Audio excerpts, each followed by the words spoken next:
youngest vice president of the fastest growing hedge fund in America. You make a six-figure salary, and you want to throw all of that away to what? Sell books? I thought you liked the idea. I do like the idea.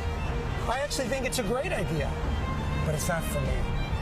And I definitely don't think it's for you.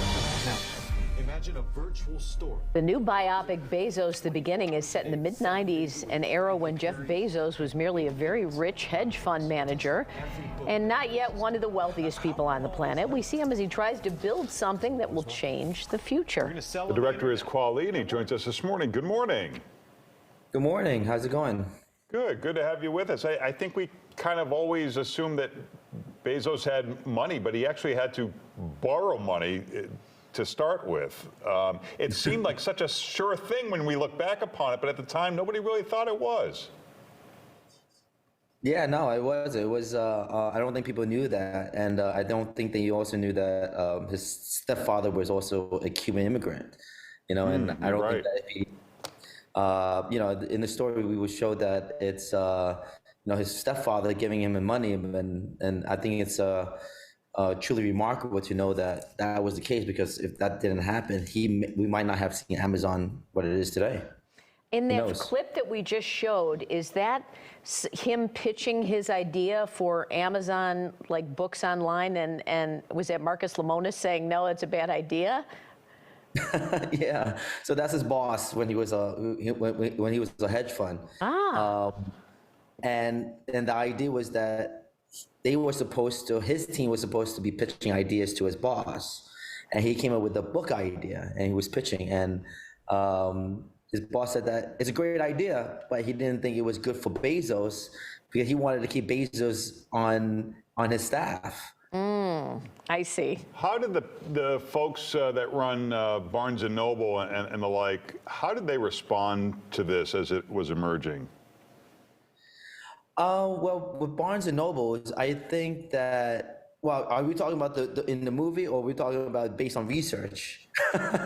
I think what we read about maybe is it truthful what we're seeing in the movie? Did the Barnes & Noble... As truthful as it can be, yeah. It's as truthful as it can be. Mm-hmm. So the CEO confronted Bezos at some point? Talk about that interaction.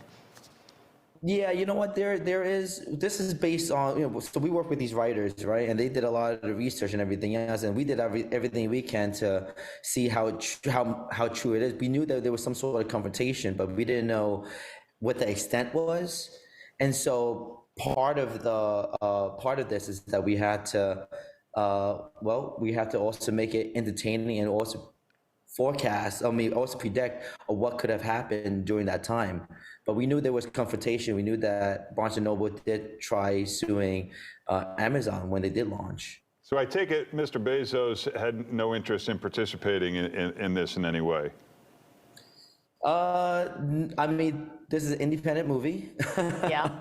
It's an independent movie. I do hope that, you know, it is on Amazon Prime.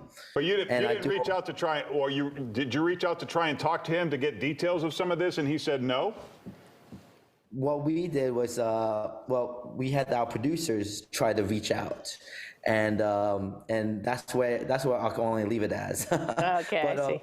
Now for me, you know, from a director standpoint, you know, I did everything I can to make sure that we could stay as true as we can based on research and talking to the writers. And, you know, we have to rely on the writers that they did their research as well. Did you talk to any people who knew him back in the day?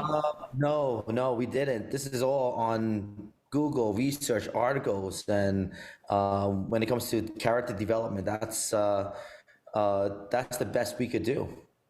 Well, it's interesting. The movie is Bezos and The Beginning, and you can check out bezosfilm.com. It's on all the socials as well. Thanks so much for being with us. Well, thank you for having me.